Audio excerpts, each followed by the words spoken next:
Hi, guys. Some of you are saying hi. Anime, you're always here, right on time. And you're saying it's important to get a skin check every year. I've been going to my dermatologist for 20 years. All right. You are so right. And it's so important. Donna Lynn, hi, Joan from South Jersey. I think they're opening up some of the beaches there, aren't they? I think. I don't know for what, though. I don't get it that you can go and walk and you can go in the water, but you can't lay on the sand as long as you have safe distancing. Isn't that what sand is for? I don't know. Donalyn, let's see. Looking forward to today's guest. Enjoyed him so much the last time. I know you guys all really liked him, so I thought it was good. And Anna Mae, you're from Fitchburg, Massachusetts, and thank you for telling me where that actually is. I'm trying to see. There we go. I had a hair sticking out. It's sunny and breezy today. That's kind of like it is here. It's supposed to get nicer in a few days. Let's see. Let's see. Jeanette Persons. Hey, Jeanette. And yours from Lisbon, North Dakota. Sun is shining and in the upper 60s, but windy. I think that's like right before summertime, isn't it? Hey, Vincent. How you doing? And Marty. Marty, hi, looking forward to this. I had, what is that? MOHS surgery? We'll have to find out.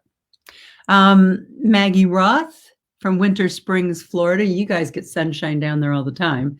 So it's probably especially important that you're listening. So, all right. So let's just see what's going on here today. Today's what? Tuesday? It is May 19th.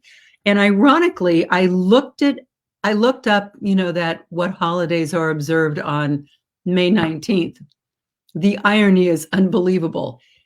It is, according to that national list, May Ray Day. So May Ray Day is a day for getting outside, soaking up the sun's rays, and celebrating the warmer weather, which is fantastic. That's really good for our spirit and everything. And they say getting sun in the morning helps you sleep better at night.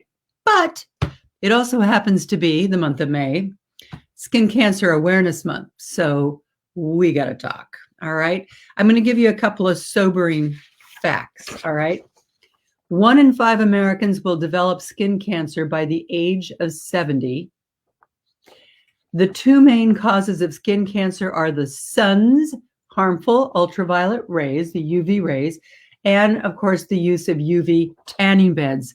That's the only thing I used to really scold my daughters for. And your risk for, listen to this one, your risk for melanoma doubles if you've had more than 5 sunburns. Yikes.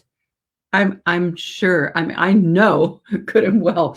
I come from the generation of baby oil and iodine. Okay, let's just call it as it is. So I thought it should really be important for us today to talk about how we can have summertime and embrace summertime, but also really protect ourselves from getting skin cancer. So I wanted to get an expert, and there's no one better than Dr. Neal Schultz. The last time I had him on here, you guys loved him. He happens to also be my doctor. So in case you weren't with us the last time that I had Dr. Schultz on, he is a renowned dermatologist in New York City. His patients include celebrities and royalty. He is one of the top doctors, according to New York Magazine and the New York Times. The really cool thing is that he's known for his expertise in non-invasive treatments that keep patients from going to a plastic surgeon. He says we can all look 10 years younger without going under the knife. And I'm all for that, and I love it. He's also the author of It's Not Just About Wrinkles, and he has an award-winning skincare line, Beauty RX. We'll put that up on the screen a few times today. I use it. I love it. I also use their foundation. So with no further ado, let us say hello to Dr. Neal Schultz. Hey, buddy, how you doing? I'm great, Joan. It's so nice to see you. So nice to be with you. And you can tell that I just finished seeing some patients because you can see all the mask marks on my face. Yeah. What should all those nurses, we have a bunch of them here, what should they put on that? The best thing to put on that is a good soothing moisturizer. And if that doesn't do it, then maybe a little bit of over-the-counter hydrocortisone cream once or twice a day. And that will certainly help to tone down the redness. And because of the rubbing of the mask, Yeah. that can even make you break out. We Like see a a lot little of irritation. acne. Anything that touches your face, even your cute bangs, if they're squeaky clean, but they touch your forehead enough, that can actually make your forehead break. So anything that's rubbing on your face is going to make you break out. So we have to be aware of that. And that takes us back to things we discussed last time about doing glycolic daily to take off the dead cells that cause the clogging. But that's not what today is about. Today is about that beautiful spring sun. This week looks like we're going to have some really beautiful weather in the New York area. It's going to be sunny and warm, and everybody is going to want to get out, just like you said. And so why don't you tell me what you'd like to talk about? All right. Well, first of all, I want to do the good news first. And that is, I mean, you've told me skin cancer is one of the most preventable cancers there is. But does that mean we can't go out in the sun? Absolutely not. Good. In my entire career, I have never told a patient not to go out in the sun. Because if I tell you that, I've given you no useful information. I've increased my chances 3,000% of becoming your next former dermatologist because I haven't done anything for you. What I do is I tell people how to protect themselves in the sun, which means how to apply sunscreen, how to choose sunscreen, how to use sunscreen, and to make sure that you get your annual exam once a year, as several of your fans were telling us about. Because that way, if anything is cooking, we'll pick it up early. We'll get it out before it's dangerous, before it could become a skin cancer. Enjoy yourself at the beach. And just remember, protect yourself. Your skin is the only organ in your body where you have complete control over whether you ever get a cancer. All you have to do is what I just said, show up once a year, make sure your dermatologist is paying attention, and you're not going to get into trouble, and you'll have a nice day. What does it look like? I mean, would we spot? I know you can spot a killer spot, but what does it look like? It is so diverse. But we have this ABCDE rule, which gives us some help. All right, we're looking at it right now. Okay, so you can see on the top middle picture how irregular the border is. Okay. And in the top left picture, how dark it is. And the bottom left picture, the variegation in color. It's not only different colors, but different hues of browns. So asymmetry, if you have a circle, you can draw a line through the center and you get a line of symmetry. You can fold one half of the circle over on the other. There is no line of symmetry that you can draw through any of these moles where you fold it over and have two equal matching sides. B is the border. Look how irregular it is. C is all the variegation of color and hues of color. D is diameter. If it's a little bit bigger than a pencil eraser, which is 4 millimeters, start to think about it. And E, which is so important, the bottom right panel, that's evolution. And I'm sure it's hard to see on your screens, but really what has happened is that from the middle bottom to the right bottom, it's gone from 1 dot to 2 dots. You can see it's evolved, it's changing. And that's how I spot a killer. But the problem is, my patients come in and they tell me, I don't need a skin cancer exam because nothing has changed. Because when they look at themselves, they really believe nothing has changed. Because when these things do change, they change 1/100% a day. It's a very slow evolution. So we only remember what we saw yesterday. We don't remember what we saw 3 weeks ago.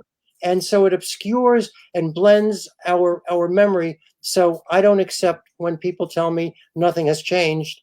That's why I have a job. I have to check that. Yeah, absolutely. So before we get to the skin cancer exams, both by you and self-exams, let's talk about prevention, sunscreen. What should we be thinking about in terms of sunscreen, and how good are they at protecting us from getting cancer? Great questions, because they're very good, but they're not perfect. So in terms of being very good, we have to start with something that has an SPF of anywhere between 15 and 30. 15 years ago, I would have said 15 is enough. 15 gives you 90% protection.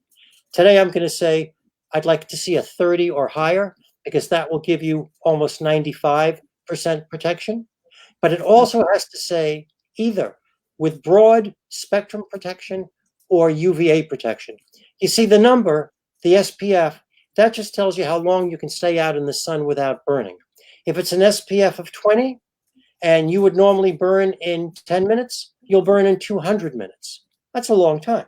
Okay. But that's only giving us the indication of protection against burning. But it's the UVA rays that the broad spectrum and UVA sunscreens protect against that stop premature aging and that stop skin cancer. And almost all sunscreens today do have combined UVA and UVB protection. But it certainly has to be at least a 30 with UVA, UVB protection. Number two, you have to like the way it feels. Because if you don't like your skincare products, you're not going to use them. And how should we put them on? How should we apply them? And is it better to have the cream or the spray, or does it make a difference? I find sprays to be very tricky. I see the worst burns in people who use sprays because they miss areas, because they don't really know where they put it. So if you use a spray, you've got to treat it like a cream. After you spray it on, then you've got to massage it around with your hand. But just spraying it here and there, that's not going to do it. So you really want to put it on. There are two different kinds of sunscreen. The chemical sunscreens you need to put on 20 minutes before you go out. Those are the traditional ones with the carbon-based chemicals. But the physical sunscreens with zinc and titanium, they work immediately. And you can put those on anytime, go right out, have a wonderful time. I think they work better, the physical sunscreens. Aren't those the kind that look white, though? That's only because you've put too much on. Oh, okay. So the chemical sunscreens, one of the reasons they fail is because people don't put enough on. So a teaspoon would be for your whole face. And an ounce would be for your whole body, or 2 ounces for your whole body. But the reason physical sunscreens fail is because people put too much on. They see white. They say, this is terrible. I can't walk around like this. And then we take it off. 25% as much of a physical as you do, of a chemical as you do a physical. So if you needed a teaspoon, you need 1/4 of a teaspoon for your whole face. And instead of putting that white glob on in one place, dab a little here, a little there, a little there, a little there, and then spread it all around. One of the physical sunscreens that we have at Beauty RX, we call Sheer. It's an SPF of 50, but the reason it's called Sheer is because after it's on, you can't feel it, you can't see it, and you just don't even know that it's there, yet it forms a really good base for makeup, but it's invisible, and that's what you want. You don't want to know your sunscreen is there, because that way it won't bother you. So a couple of things, because I use that and I've never had a burn with it. So if you're applying your makeup, do you put it on first and then go to moisturizer and makeup? Do you do that sunscreen? The sunscreen aside, the two most confusing issues in skincare, even to editors and doctors, are number one, in what order do you apply your products, which is exactly what you're asking me. And the other is, what is my oil and water skin type? Because if you don't know that, you can't choose the right products. But let's come back to the sunscreen. Okay. Intuitively, you would think you want your sunscreen closer to the sun, so it's the last thing you put on. Wrong. Okay. You want your sunscreen on first. That's what I do. Properly, it has to be on a completely clean skin. Okay. I will bet you that when that SPF was determined in a laboratory, that there was absolutely nothing on that skin, that it was just freshly cleansed skin, and that's the sunscreen goes on first. And that's why I mentioned that the sheer forms a nice base for makeup. You can put your makeup on top. But if there's anything under the sunscreen, it can't apply properly, it can't absorb properly, it can't do its job. So please, ladies, everybody, sunscreen first. All right, sunscreen first, but then if you look at the container, it usually says reapply in 2 to 3 hours. That's correct. But what do you do on your face? You have makeup on. The good news, I'm bringing you some, no, I brought you good news when we started. I told you you could have a great day at the beach. The good news is, if your makeup is still intact, then you don't need to change your sunscreen. If you need to do a makeup change, you need to do a sunscreen change. So everything comes off, you put your sunscreen and your makeup on. But women, especially working women who are in the office all day, they say to me, I have to take my makeup off every 2 days. No, if you don't need a makeup change, you don't need a sunscreen change. And I also use a moisturizer over that the Beauty RX sheer, and that also has sunscreen. And I think even my makeup has some sunscreen. So I might get a little color on my arms, but my face hardly ever gets color. Joan, you just described the trifecta of sunscreen. All three products have sunscreen. I love it. You could be our girl. That's what I do. But you see my skin close up with that little microscope. So, I mean, it's working, right? I bet it's working because I know who you are and I know what's on your driver's license. And let me tell you, it's got nothing to do with what we are seeing. Thank you for that. They must have made a mistake on my driver's license. I don't. So wait a second. If I'm just running out for 5 minutes and it's kind of a cloudy day, do I still need to put it on? You bet you do. You see, there's literally a meter in your skin. And 5 minutes this morning and 5 minutes this afternoon, do that 6 days a week.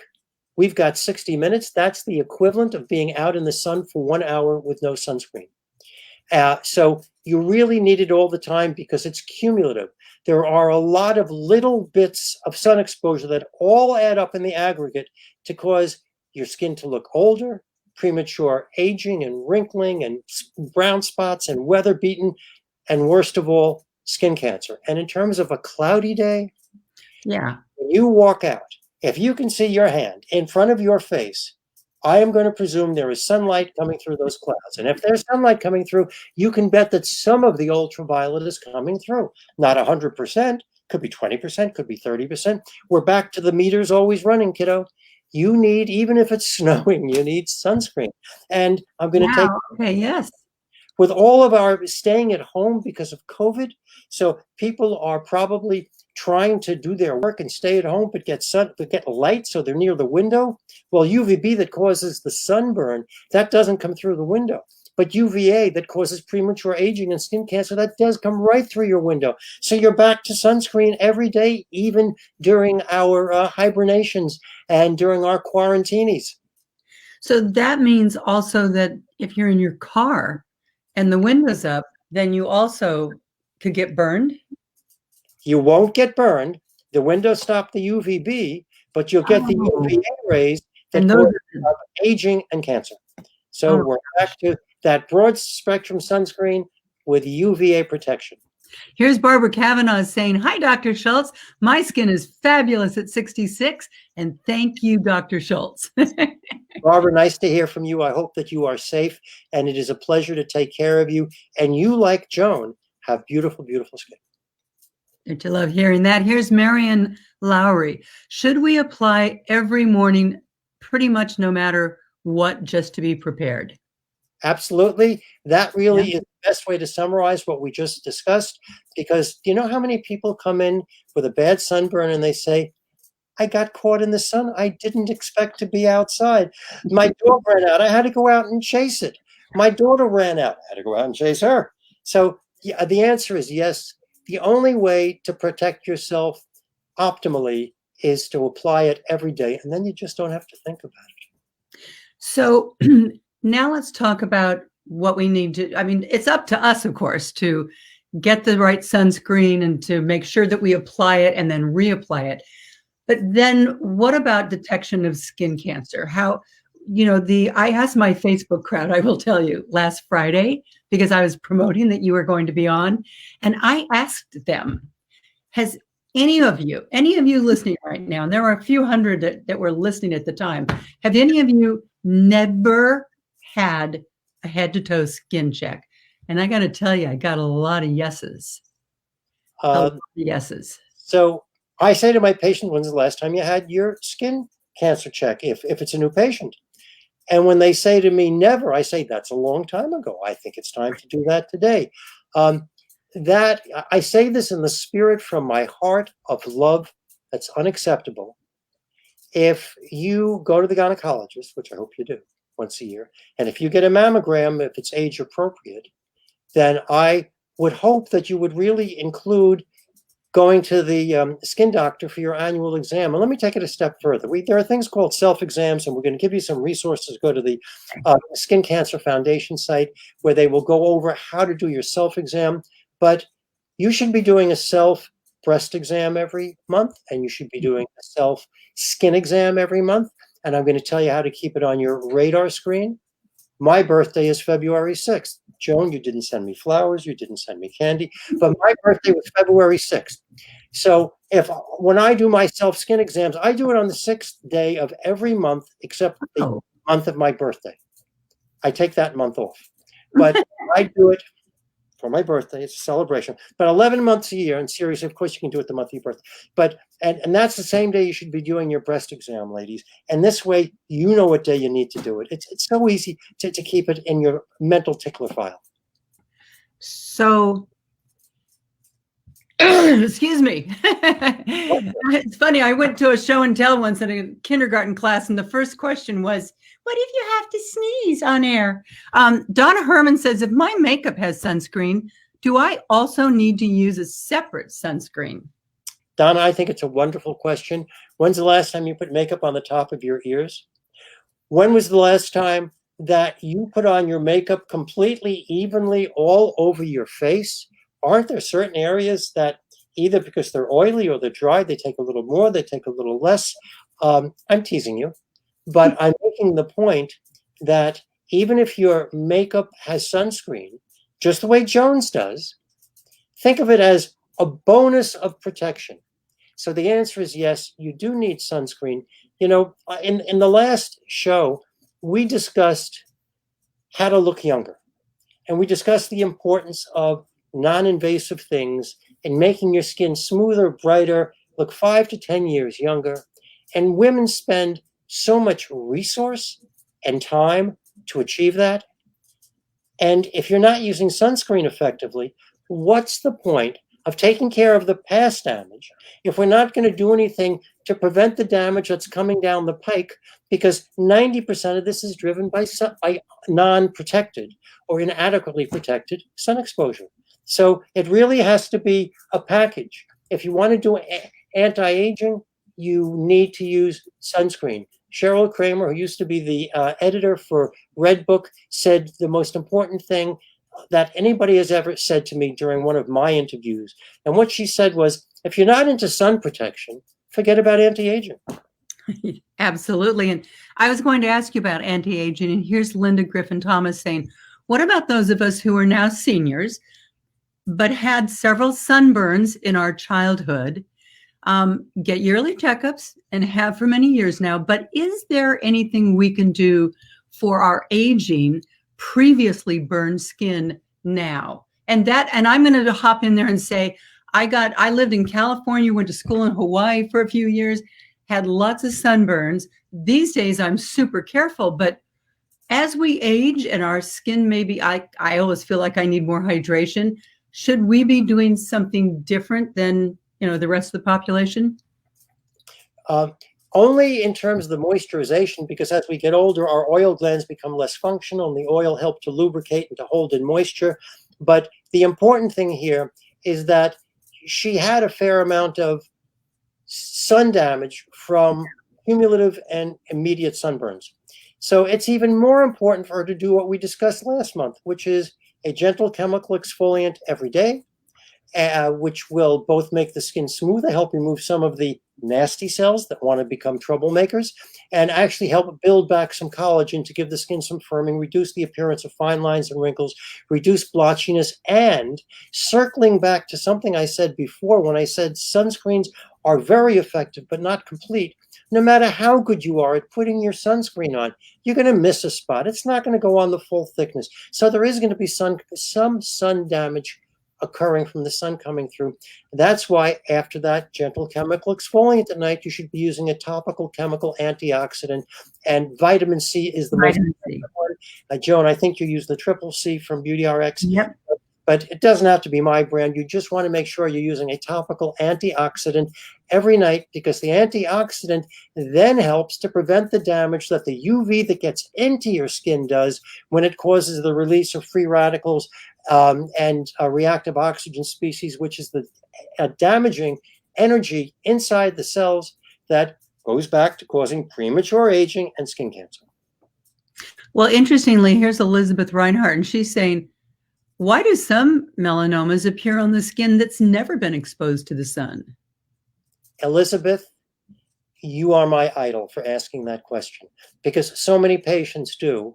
And in the course of an exam, I'm looking in women's hair and I'm looking under their underwear and assuming that they have that they've worn a bathing suit. The really unfair thing is you get the sunburn over here and you get the melanoma over here. You get the sunburn on your shoulder and you get the melanoma on your leg. You get the sunburn on your back and you get a melanoma in your scalp. Not necessarily, but the point is you get melanomas in places where the sun has never shined, where you've never had a sunburn, and that is because as a result of that high intensity sunburn that made you peel or gave you chills, that's the kind of sunburn that sets you up for melanoma. And as a result of that, the damage actually gets communicated through the skin into the blood vessels, into special circulating cells that go throughout the body, and then they torque backwards out of the blood vessels and back into the skin, and that's how we get those peculiar distant skin cancers. And by the way, when you have a mole that is exactly symmetric on two sides of your body, so it's over here and over here, with respect to the midline, if it's exactly symmetric to each other, there's a good chance that they are precancerous moles. And the reason is the same reason you get the cancer elsewhere from where you got the burn, because when we developed in utero, we all developed around this midline structure, and then God made us equally on both sides, pretty as the best as he or she can do, but made us pretty much symmetric. That's why if you get a mole here and here, that's because that was from blood-borne, blood-disseminated skin damage that occurred from one of those bad burns. So this is the only place in all of medicine that I know where symmetry is a bad thing. Can you believe that? Yeah, I mean, I got so many bad sunburns when I was young. I mean, I was from that generation that we used baby oil, and I think we even put iodine in it. Joan, I've done your exam. You got off real easy. But in terms of there being very little going on, but in terms of iodine, baby oil, sun reflectors, I tend to think that every time we find a better way to fix and prevent skin cancer, people find a better way to cause it. Here's our friend Laura Morton saying, I love Dr. Schultz. He just says it like it is. Well, but Laura said it like it is because Laura co-authored my book. I know that. And she's co-authored many of mine. You know, a lot of people probably think if they see some little thing, they just think, I mean, it's just a tiny little mark on my skin. You know, it can't be that bad. But talk about how many people die from skin cancer. Joan, I published a study about 10 years ago involving very early but real melanomas, 2 millimeters or less. There are 25 millimeters in an inch. 2 millimeters is 1/12 of an inch. Okay. Most rulers have eighths, they have sixteenths. It's right between an eighth and a 16th of an inch. I did it my wife had some foot surgery 2 months ago. We were hibernating up at the farm in quarantine. And as a result of the surgery, I had to take her stitches out. And I hadn't done an exam on her in 6 or 8 months. So I looked real closely at her toes where her stitches were. And I saw a 1 1/2 millimeter mole that really bothered me. And we got home from quarantine on Saturday. On Sunday, I brought it to the office. I removed the mole, and the mole was a precancerous mole. Wow. I removed it completely, but it was a precancerous mole on her toes. She grew up in La Jolla. She's a California girl like you. Yeah. But the point is, this was actually 1 1/2 millimeters, which is a 16th of an inch, and it was a killer. Now, it had a 25% chance of becoming a melanoma. The problem is, so it had a 75% chance that it wouldn't, but we can't tell the 25ers from the 75ers. And we know what evil intentions these guys or gals have. So we just remove them and prevent it from doing anything. And that 100% prevents it from becoming a melanoma. Better safe than sorry, that's for sure. Here's Janice Martinek. The closer I get to 65, which happens in 2 months, pre-happy birthday there, the more my skin is literally turning into a raisin-like texture. I fear Botox, but is this genetics? Any suggestions or recommendations? Well, we know what raisins used to be. They used to be grapes. Yeah. Okay. And they had a nice smooth skin. And we know what the sun did to those raisins. And the sun has done the same thing to your skin. So this is not genetics. This is behavioral. As your skin becomes more leathery, which is a description that we use for really weather-beaten skin, which has had this cumulative sun exposure over the years, it's not too late. It's never too late. Your skin is very forgiving. You just have to know how to take care of it. You have to know how to soothe it and make it your friend again. And that goes back to some things that we mentioned before, but very simply, just in a nutshell, in 15 seconds, daily sunscreen, gentle chemical exfoliation, and antioxidants. Use some moisturizers, use eye area products, and make sure that you do it every night. And I promise you that even with your, quote, leatherette, in 2 to 4 weeks, if you're using the right products, I promise you'll see results. And you know what? If they're my product, they're my products, and you don't, you send them right back to me. But we don't get returns because the stuff works. So let's talk for a minute about self-exams. Because we now know, right? Everybody here, pinky swear, you're going to put that on your calendar and you're going to every year, right? It's every year, the head to toe. Well, actually, a self-exam is once a month. No, but the head to toe with you, how often? Is once a year, unless you have precancers. Unless I find precancers, then you're going to see me every 6 months, because I am confident that in 6 months, a precancer can't go to a melanoma. And if you've had a melanoma, you're in 4 times a year, every 3 months. And the way I have people keep it on their radar screen, the month of your birthday, the month of your half birthday, and halfway in between. Easy to remember. Here's Tracy Seibert. What foundation do you use, Joan?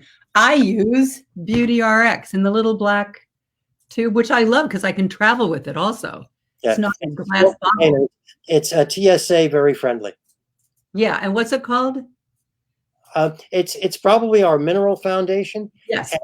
And, but we only have one line with just different tones and different tints. Mm-hmm. So if anybody wants it, really what we want to do is just match it to your skin type. And one of the things that we started doing during COVID is that we offer complimentary FaceTime skin consultations to pick out products to see what's appropriate for you. And the reason I mention that is not to promote anything, but just to explain that if I tell you we need to match your skin tone, well, we actually can do that on a FaceTime call. Really? So who's doing that consultation? It takes 10 minutes, 15 minutes. You just have to call the office and arrange it. We have 4 nurses that do the consultations. But this way, they'll talk to you. They can understand what your needs are, and that way really tailor the products for you. Because despite the fact I spent an enormous amount of money on redoing the website, it's so hard to choose these things without a little professional help, as good as the site is. So this was just a good time to introduce a service that just really makes you able to be in touch with the products that'll really do the best job for you.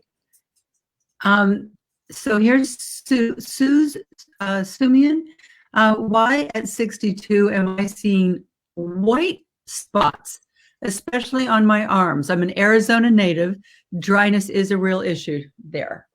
I see the white spots sometimes on my legs. Well, between Susan and Joan, you've described every place that those age-related white spots come. Arms and legs. They're kind of tiny. Match head size, maybe sometimes pencil eraser size. I usually have lots of good news for people, and I can put a good spin on almost anything. But But even in my magical bag, I don't have anything that's going to help those spots. Those are actually age growths, benign age growths. They'll never get you into trouble. They're annoying, but they are one of the things that just happens as we get older. Some people are not privileged to live long enough to develop them, so we can put a little bit of good spin on them. But even if you come into the office, it's not going to be practical to scrape them off. So I tell my patients, tell people you've earned them. It is certainly a badge of maturity, and it's just, we have to pick our fights, and that's not a fight I'm going to recommend picking because I'm not going to win it for you, and you're not going to win it. is some of the people are saying pinky swear. Good. All right, we're together on this. What was I going to ask you? Oh, somebody's also saying, what is the site? Okay, so my office already put it in, Beauty RX. Right. So here, Barb Everman, what about skin tags? Are those taken off, or? They're taken off if they bother you. They're harmless, unless the skin tag has a very tiny stalk and a big bulbous end. Well, this isn't exactly that deal, but the handle on this hairbrush is thin, and if the top of it were like this, then that's large enough to actually turn and twist. And if it turns around and twists, it strangles the little stalk, and then it gets very painful and swells up and gets red, and then you have to go see a doctor. So if you have that type, because they have the ability to become mechanical problems, and that usually happens at 3 o'clock in the morning when you're in Bangkok without your usual level of medical help, they are a good thing not to run to the doctor for, but the next time you're getting your annual skin exam, ask your doctor to take them off. They never become cancer. They just become inconvenient, annoying, and sometimes painful. All right. Well, here we have Marty Cullum. I had, is it MOHS, Mohs? Mohs, because Professor Moh is the man who developed the technique whereby we remove skin cancers that are in areas where we don't have a lot of extra skin to cut out, like on a lip or an eyelid. So he developed a technique where we just take a little nibble around the whole skin cancer, put it right under the microscope in real time, and make sure we've gotten the whole thing out. So Mohs surgery has become a very popular technique as a tissue-sparing technique for giving us better cosmetic results in areas where we just can't go chopping. But you've never had a full body exam since then. So figure it this way. What's 9 years between friends? As long as we do the pinky square and you come in to see your doctor tomorrow, we're in good shape. And if it's not tomorrow, we're not in good. Well, okay. How about next week? Next week's a holiday week. Would you consider doing it then?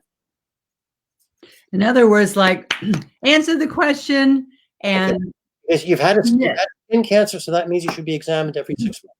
If it was a melanoma, which it probably was not, because they usually don't do Mohs for melanoma, they usually do it for basal cell and squamous cell. So you probably should be on a 6-month schedule, and don't be surprised when you go in if there are a couple of little things that are taken off in a preventative fashion. Prepare yourself for that, because 9 years out, don't forget the stats that Joan gave us at the beginning in terms of 20%. I think it's more than 20% of Caucasians, actually. But speaking about Caucasians, what about skin people? Yeah, do they also have to worry? Do they get skin cancer, or do they have the same kind of sunburn issue? They sure do. Now, a medium-toned African-American skin tone has a built-in SPF of about 15 or 16. So that's pretty darn good.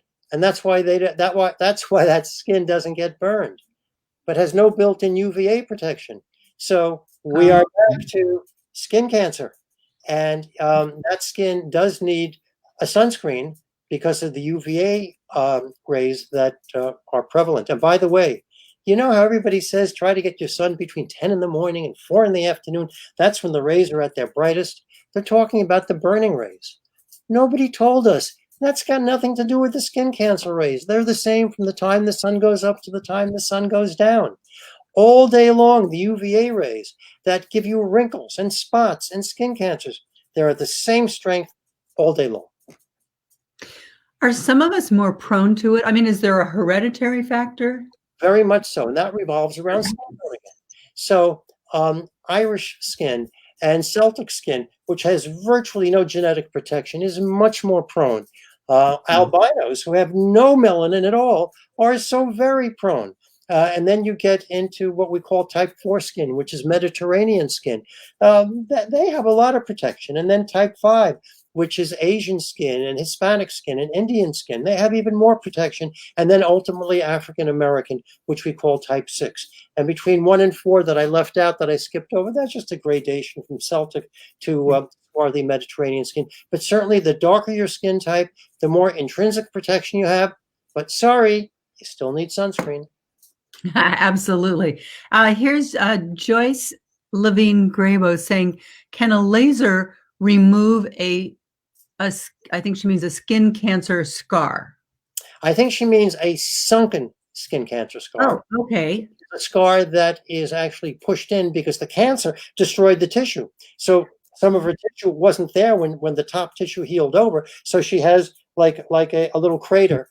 And the answer is that is helped with certain lasers, and depending on whether that sunken scar is, are you ready, U-shaped, V-shaped, or boxcar where it's like a rectangle, that determines whether the laser will be effective or whether you may need some other techniques. But the important thing is, if you have a scar from skin cancer, we can make it look much better. You don't have to wear that. All right. Here's Bonnie Coate.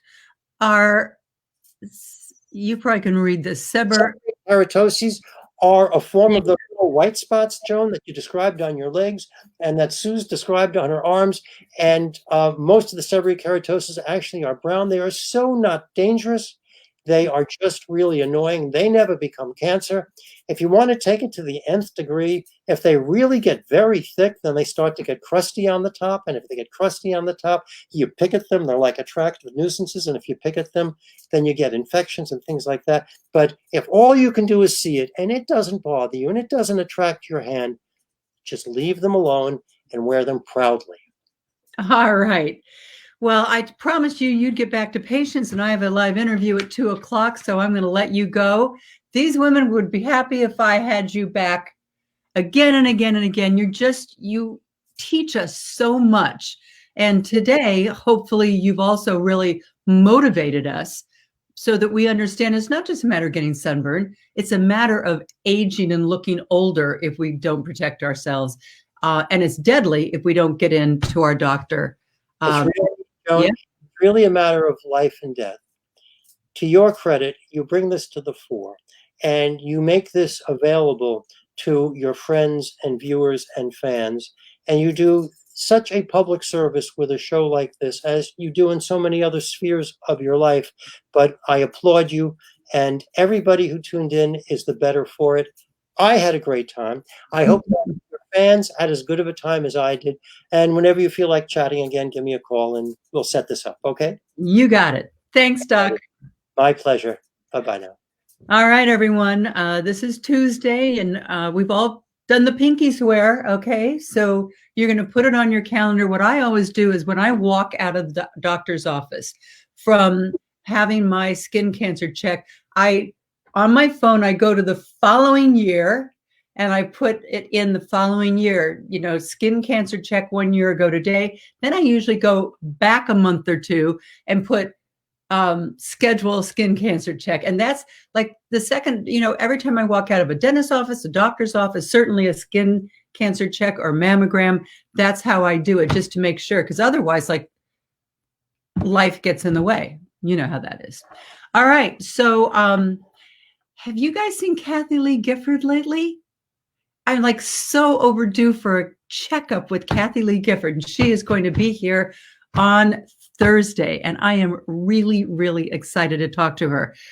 We were originally going to do something else on Thursday. We've rescheduled that because Kathy's available that day. So definitely join me. And otherwise, I'll see you guys tomorrow. You can get out in the sun, but just remember to wear that protection. All right. Namaste, you guys. Bye-bye.